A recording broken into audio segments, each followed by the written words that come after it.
আবার একটা নতুন ব্লগ নিয়ে চলে এলাম তোমাদের সামনে। এই দেখো রজনীগন্ধার জমিটা, এর আগেও দেখিয়েছি। এই দেখো এখনও রজনীগন্ধা হচ্ছে। এটা মনে হয় 1 বছরের ফসল, বুঝেছো? এই রজনীগন্ধা হচ্ছে, বিক্রি করছে, আবার হয়ে যাচ্ছে। এটা অনেক পুরনো হয়ে গেছে যদিও, তবুও ফুলের স্টিকগুলো রয়েছে, এখনও উঠছে। চাষিরা এখনও এই জমিটাকে এখনও মেরে দেয়নি, এখনও চাষিরা এর থেকে ফুল সংগ্রহ করছে, করে বিক্রি করছে। দেখো এই যে জমিটা কত সুন্দর দেখা যায়, 12 মাসই দেখছি এদিকে রজনীগন্ধার চাষ হচ্ছে। তোমাদের বাড়ির কাছে, কার কার বাড়ির কাছে রজনীগন্ধার চাষ হয় অবশ্যই জানাবে আমাকে কমেন্ট বক্সে, আর কেমন লাগলো অবশ্যই লিখে পাঠাবে।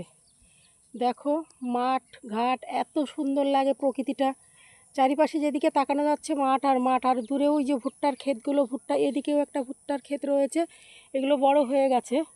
আর পাশ দিয়ে এই যে এই ভুট্টাগুলো লাগিয়েছে সবে, দেখো